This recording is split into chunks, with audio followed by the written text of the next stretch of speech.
There is a specific moment in the dynamic when the avoidant realizes something they were not prepared for. Not the realization that the person is attractive or interesting or worth pursuing. Those realizations are available to the avoidant in the ordinary conditions of the dynamic and do not produce the specific disruption being described here. This realization is different, more confronting, more directly pressing against the architecture in a way that neither the usual management nor the usual narrative can adequately address. The realization is that the person's relationship with themselves is more stable than the avoidance relationship with their own constructed image.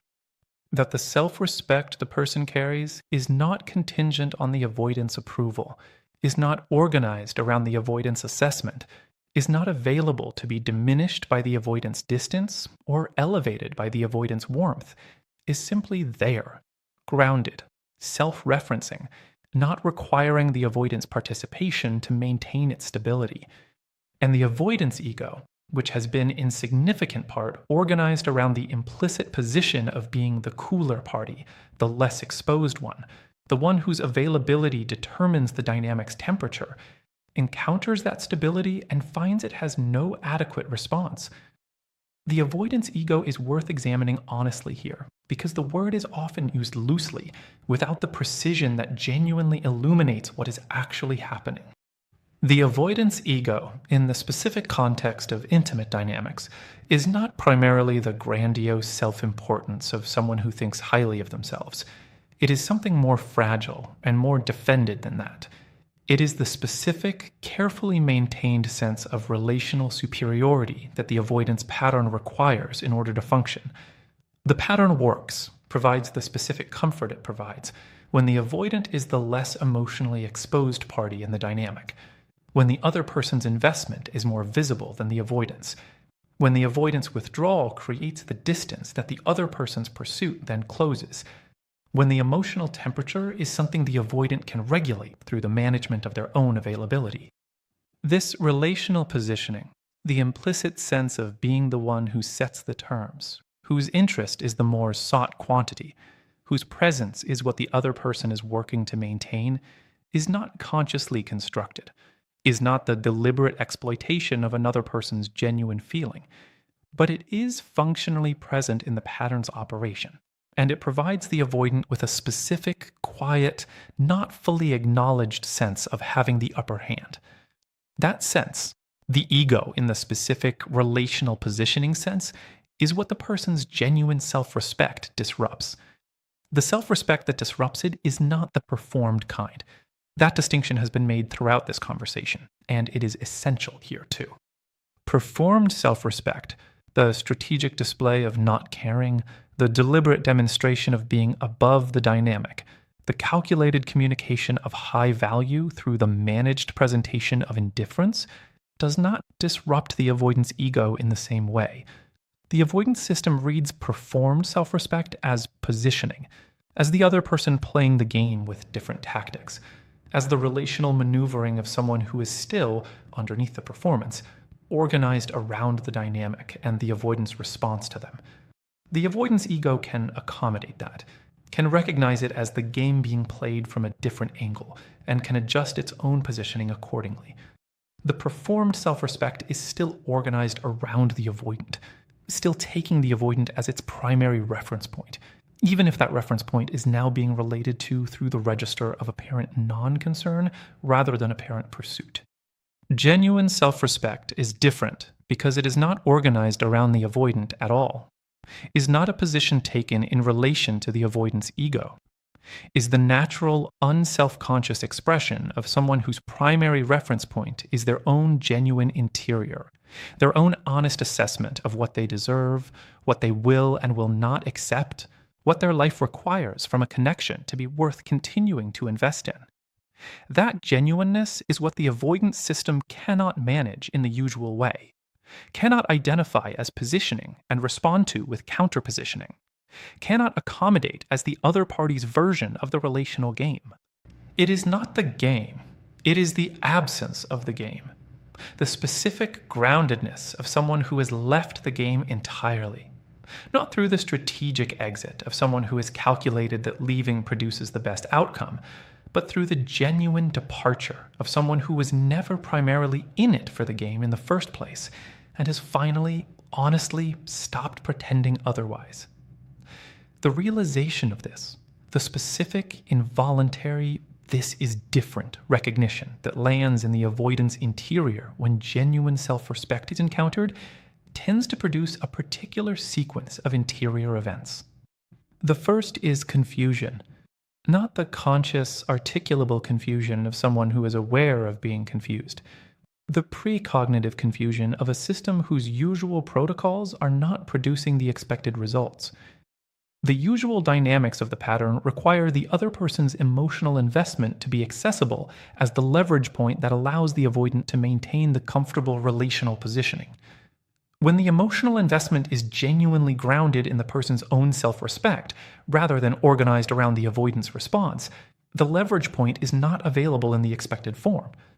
The confusion is the system's initial response to the missing leverage point, the protocols running and not finding the expected input.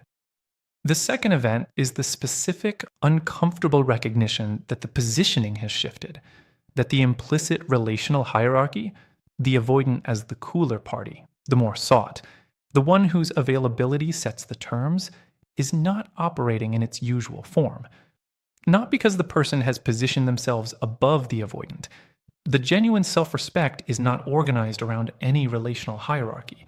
It is simply genuine, which means it does not provide the avoidance ego with the usual footing of being the less exposed party. When neither party is primarily organized around the other's response, there is no hierarchy. There is simply two people with two different qualities of relationship to themselves. And the quality of relationship to self that genuine self-respect represents, grounded, honest, not contingent on external validation, is simply more stable than the defended, managed, maintaining the relational position quality of relationship to self that the avoidance ego represents. The avoidance system registers this stability difference, not as a verdict about relative worth, as the specific, felt, this person is more stable than my position recognition, that something in the usual dynamic is not producing its usual output. The third interior event is the one with the most genuine developmental significance, and it is worth examining with the honest precision that it deserves, rather than the oversimplified version that the framing of ego versus self-respect can imply. It is the question. Not a simple question, not the surface question of why the usual positioning is not working, but the deeper question that the positioning's failure opens up, the question of what the avoidance ego was protecting. The relational positioning, the implicit maintenance of being the less exposed, more sought party, was not serving vanity in the ordinary sense, was serving something more fundamental, was providing the specific, ongoing, experiential evidence that the avoidant was safe in intimate connection, that the threat that genuine attachment poses, the threat of being genuinely vulnerable to a specific person's perception and response, was being managed adequately. The management was, maintain the position where you are the less exposed party. If the other person is more invested, you cannot be the one left holding the wound.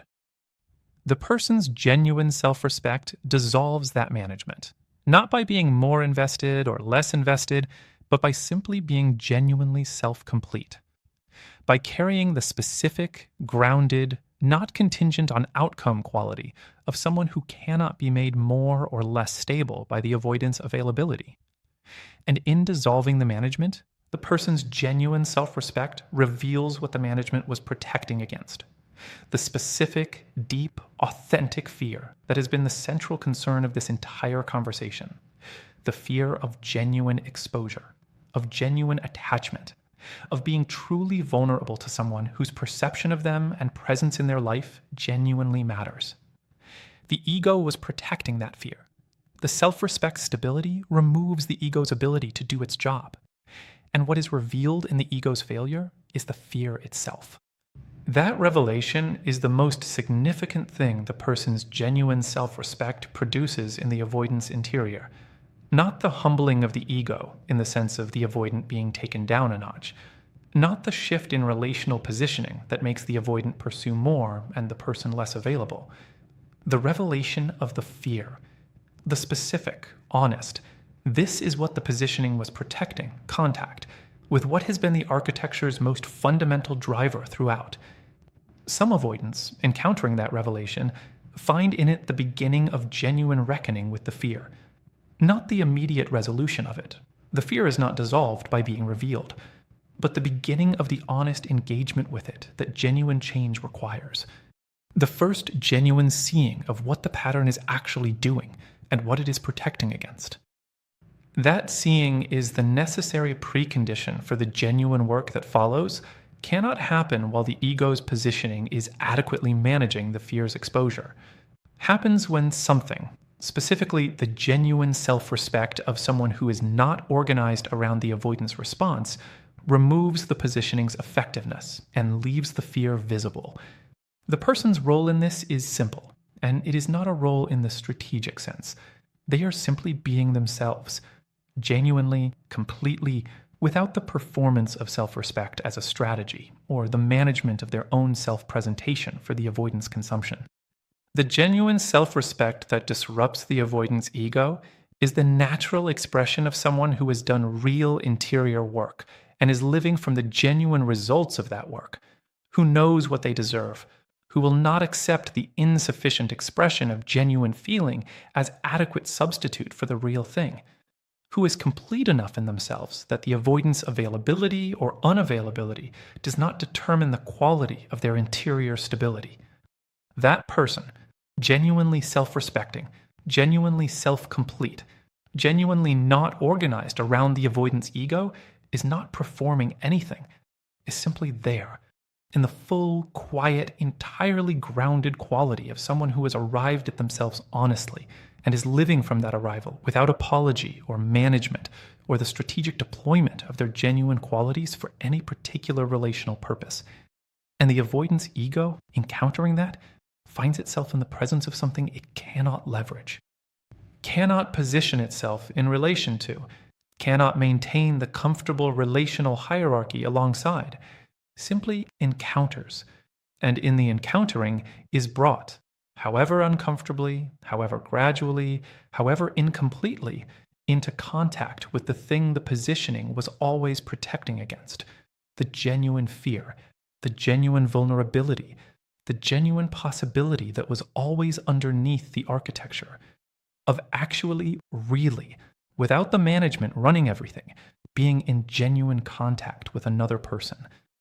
Whether that contact is chosen, whether the genuine vulnerability is engaged with rather than managed into a new form, is the avoidant's own question. The person's life continues either way, in the ordinary days, completely theirs. The genuine self-respect that disrupts the avoidance ego does not arrive fully formed. That is worth acknowledging honestly. It is the product of a process, the specific, gradual, sometimes painful process of a person who has been through enough to know the difference between what they deserve and what they have been accepting, and who has arrived, through that knowing, at the quiet, unshakable position of someone who will no longer blur that distinction. That arrival is real, and it is also ongoing. Self-respect of the genuine kind is not a fixed achievement that, once reached, requires no further tending. It is more like a practice that deepens through continued honest engagement with the person's own interior, through the ongoing, daily, sometimes difficult choosing of the accurate assessment over the comfortable distortion. The deepening matters because the avoidance ego does not encounter the person's self-respect as a single event and then draw its conclusions permanently. The encounter is ongoing, in whatever form the dynamic continues to take. And the ongoing encounter requires the ongoing genuineness of the self-respect to maintain the specific quality that the avoidance system cannot manage around. What makes the ongoing genuineness difficult to maintain, what introduces the specific challenge that the practice of genuine self-respect faces in the context of the avoidant dynamic, is the avoidance ego's characteristic response to encountering something it cannot leverage. The ego does not simply capitulate, does not encounter the genuine self-respect, recognize that the usual positioning is not working, and immediately reorganize around a more honest relationship with its own fear. That would require a degree of genuine vulnerability that the entire architecture was built to prevent. What the ego tends to do instead is find new forms, new positioning strategies, new ways of maintaining the sense of relational advantage that the old positioning was providing. One common new form is the elevation of the person, the specific, internally generated move of placing the person on a pedestal that simultaneously honors their genuine qualities and creates a new form of distance. The person becomes extraordinary, too extraordinary perhaps for the avoidant to be adequate to. The elevation is genuine in the sense that the person's qualities are being recognized accurately, but it functions as a new management strategy. The distance created through idealization, rather than through the withdrawal that the previous positioning required. This is a subtle move, harder to detect than the withdrawal because it can look like admiration, can look like the avoidant finally recognizing what they have and valuing it appropriately, can feel, to the person receiving it, like the acknowledgement they were always wanting. But the elevation that creates distance is not the same as the genuine recognition that produces showing up. The avoidant who has elevated the person to the status of too extraordinary is not any closer to genuine vulnerability than the avoidant who was maintaining the relational hierarchy through withdrawal. The distance has changed its form without changing its function. Another new form the ego finds is the reframing of the person's self-respect as something the avoidant chooses not to engage with, rather than something the avoidant cannot adequately meet. The distinction is subtle, and it is psychologically significant. The avoidant's ego, confronted with the evidence that the person's self-respect is more stable than the ego's positioning, can protect itself from the full weight of that evidence by converting the situation into a matter of the avoidant's preference rather than the avoidant's capacity. The narrative shifts from "I cannot maintain the usual positioning in the face of this person's genuine self-respect" to "I have chosen not to engage with someone whose self-respect is this demanding." The first is the honest account. The second is the ego's protection of itself through the conversion of limitation into preference. This reframing is also subtle, can look like the avoidant having made a considered decision rather than having encountered the limits of their current capacity, can be accepted by the person receiving it as the honest explanation for the distance, when it is actually the management finding a new form. The person's genuine self-respect is not demanding. That deserves to be said directly.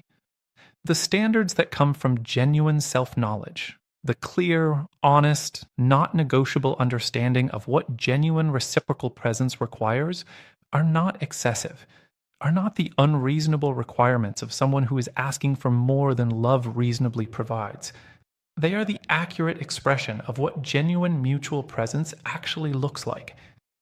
The avoidance framing of them as demanding is the ego's protective reinterpretation of its own insufficient capacity as the other person's excessive requirement. The person who has genuine self-respect knows the difference between those two things, knows it not as an intellectual proposition, but as the felt, body level, "this is accurate and I am not negotiating it," knowing of someone who has done enough genuine interior work to trust their own honest assessment. That knowing is what makes the genuine self-respect durable in the face of the ego's new forms. Not because the person is invulnerable to the ego's moves. The elevation that creates distance can still feel like recognition, and the reframing of standards as demands can still produce the self-questioning that the accurate picture would prevent. But because the genuine self-respect has a quality of self-referencing that keeps returning the person to their own honest assessment, rather than accepting the avoidance revised version of it.